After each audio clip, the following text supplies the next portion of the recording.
Good morning, everyone. So today we will discuss about the structure-activity relationship. So this is the first time I enter your class. So my name is Francisca, and I'm from the pharmacochemistry department. So as the introduction, maybe you already know this is the concept from Theophilus von Hohenheim or Paracelsus. And he said that all of chemicals are poisonous and none of them are not poisonous. So only the dose make the chemicals are not poisonous. So this concept is making critical thinking about people develop about the drugs. And as you know, we can develop a drug, but if we cannot make the right dose or we use it not in the proper dose, so it will make a poison for us. And in this chapter, so we will see about how the development of the drug is done by based on the structure. So later we will see about the structure and the relationship it structures to its activity. So first we will take one by one about the structure and then the physical-chemical properties, reactivity, and also the biological activity. So the physical-chemical properties depends on the type, amount, and the arrangements of atoms in the molecule. And every compound has a reactivity because every compound has some atom with a different type, different amount, and also different arrangement.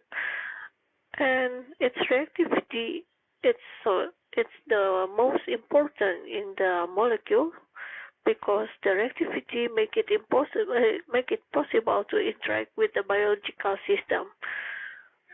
And also, if the interactions with any biological system is in the proper way, so it can make a trigger of biological activity.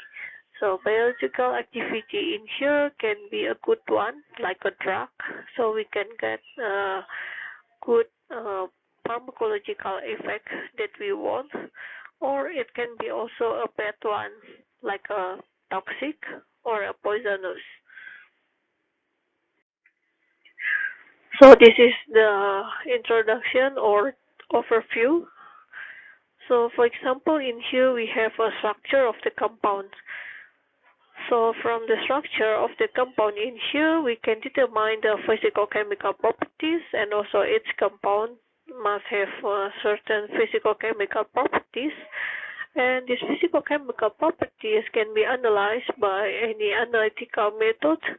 And in the industry, so you already know there is a part like a quality assurance to make sure that you have a correct compound to be make a drug or any kind of the process in the industry. If you make a food, so it's you must make sure that the material is the correct one, etc.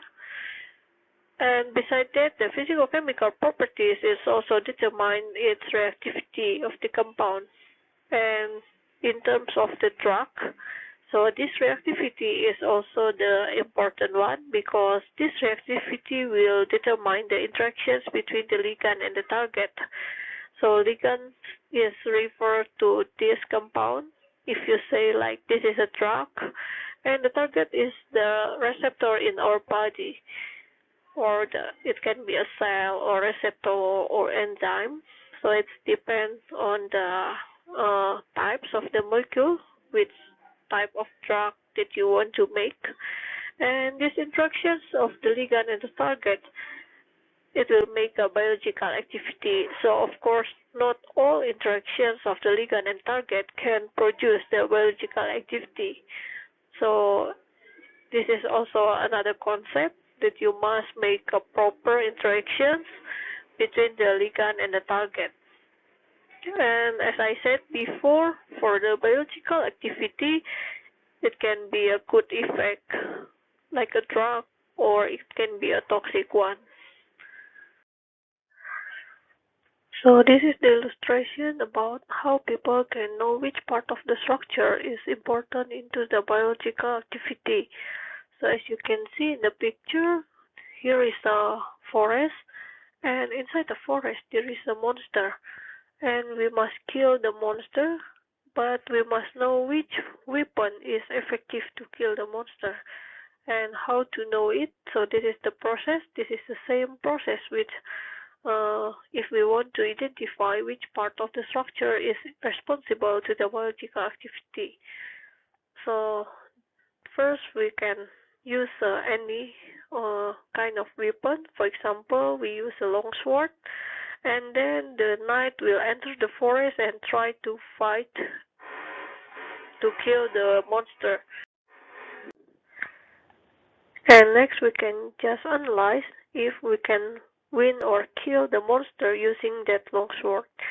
And the second try, you can use other weapon such as an axe, or you can use a small sword. And after several trying to kill the monster, so you can know which weapon is effective to kill the monster. So this is the simple thing that people do about how identify the part of the structure that responsible into the biological activity. So let's see about the real case for the drug. So for example, in here we have a glipin. So for the glipin, we can identify which part of the structure is responsible for the activity or interactions with any target in the body. So first we can identify by the structure. So for example, in here you can see you have one phenyl ring. So this is with the red circle here. And then you have another part is a hydroxyl group. So two hydroxyl group that attach with a phenyl ring. And here you have one double bond. And then this is a cyclo. And here you have an amino group attached to the CH3.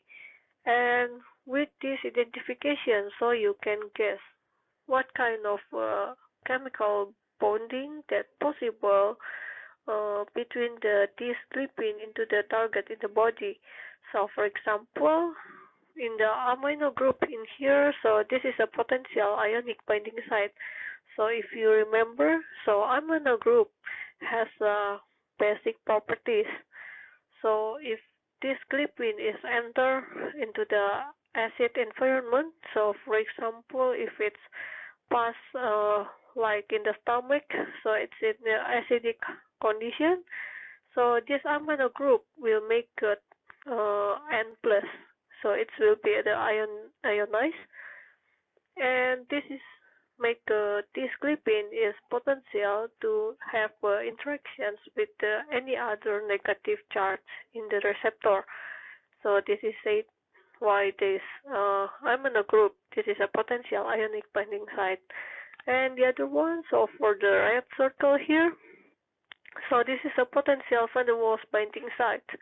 And also for the hydroxyl group, so this is a potential hydrogen bond binding site. So the hydroxyl group can make a hydrogen bond if it's meet with other hydroxyl group or NH or fluor.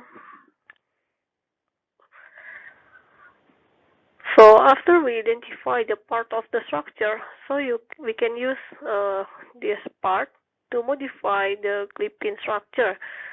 So for example, you have this basic glipin structure, and you try to analyze or identify the interactions between the glipin and the target. And if you want to make some modification, so you can search, for example, in here, so you can just modify for the double bond and then you change into the single bond. And next you can see what happened or how about the interactions. It's improved the interactions or it's getting worse. So you can know which one is better, double bond or single bond. And the other one, so for example, you know that the double bond is better than the single bond, so you can make in here is you can keep this double bond, and now you can modify, for example, in the amino group in here, so you can change the CH3 into the hydrogen. So if you change the CH3 into the hydrogen, so you change the possibility of the interactions. If you have an amino with the CH3 in here, so this is a potential van der Waals binding site. But if you change this one into the hydrogen, so you make this is become a potential hydrogen pointing binding site. And of course, for the ionic binding sites, it doesn't change because it's still the same for the amino group in here, still a basic properties. So, for example, you know the CH3 is better than the hydrogen, so you can keep the methyl in here, and other modifications, so you can change the hydrogen in here. For example, you can compare which is better, the hydrogen bond interactions or you have without the hydrogen bonding interactions. So you can see what is better. If it's better for the hydrogen bonding, so you can just keep the hydroxyl group in here. But if this is the without the hydrogen bonding, it's make a better interaction, so you can change it. So this is about the identification of the part of structure and how people can make some modification. So now, why this topic about the SAR, structure-activity relationship, is important to learn. So this is related to the activity, and this is some example about why is this SAR is important. So first, this is the illustrations, and this is for the selectivity of a drug. So for example, you have receptors like in the picture, receptor 1 and receptor 2. So you can see if you have some types of a ligand. So this is you can determine which is a ligand is a fit or no. So if you have a longer chain, it will make some steric block. But if you have a more simple ligand, for example, only this methyl group in here, so maybe this ligand is fit with the receptor. So this is make some selectivity on the drug. So that's why this SAR is important. So if you only check for the type of the interactions, it will produce the same type of the interactions. As you can see in here, you have amino group, so this is also the same. And the other part is just the hydrogen hydrocarbon. So this is the same. So bus change for the only one carbon in here, such as a methyl, and the other one you have 3 carbon in here. You have a propyl. But don't forget you have a steric block in here if you change the methyl into the propyl. So this is the one illustration about the SAR. And next, this is in terms of the aromatic substitution. So this is similar condition with the first example, but you can see this is about the hydrogen bond. So this is the same type. You have a O and then the hydrogen, which is the hydroxyl group, is a potential to be make a hydrogen bond with the target or the receptor. And also for the any other substituent is the same. So in here you just change the position. So this is a para position and meta substitution. So by changing its position, it can make a different interactions. So as you can see in the picture, for the para substitution in here, so maybe this is a weak hydrogen bond.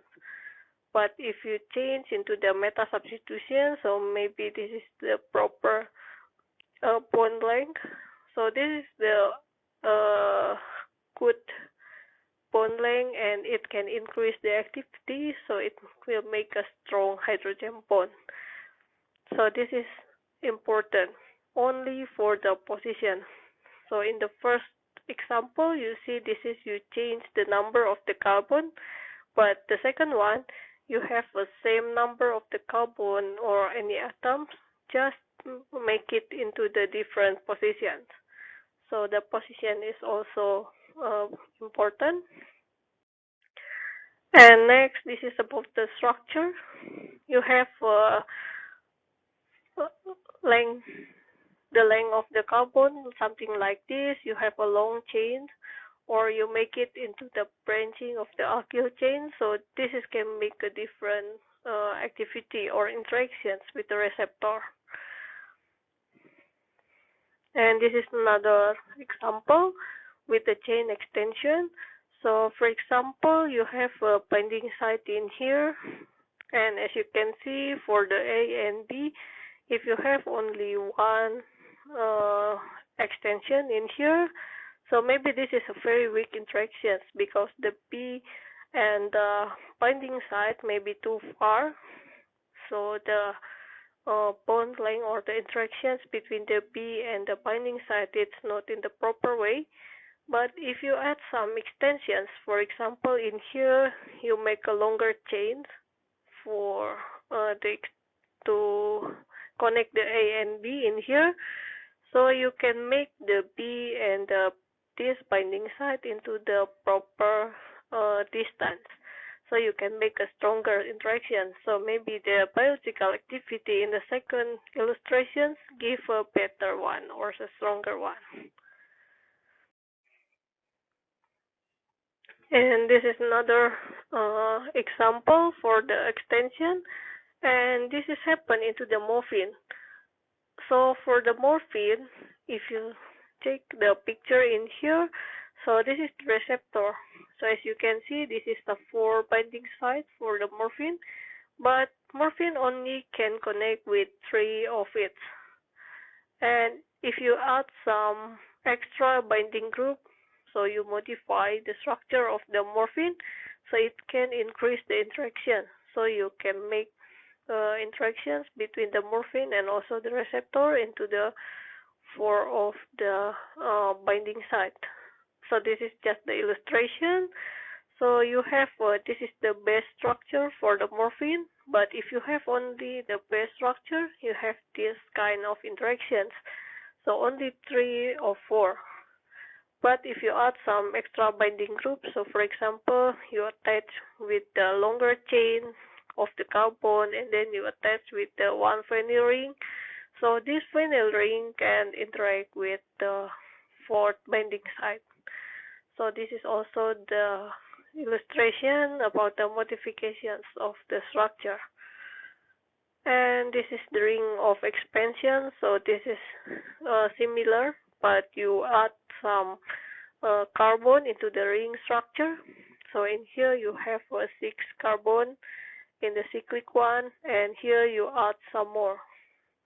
So now you will have a 7 carbon into the ring, and this will increase the hydrophobic interactions because as you can see this is uh, near distance with the ligand and the receptor compared to this one. So for this side, the distance between the ligand and also the receptor is too far. So this is will be the weak interactions for the hydrophobic one, and this hydrophobic interaction will be stronger.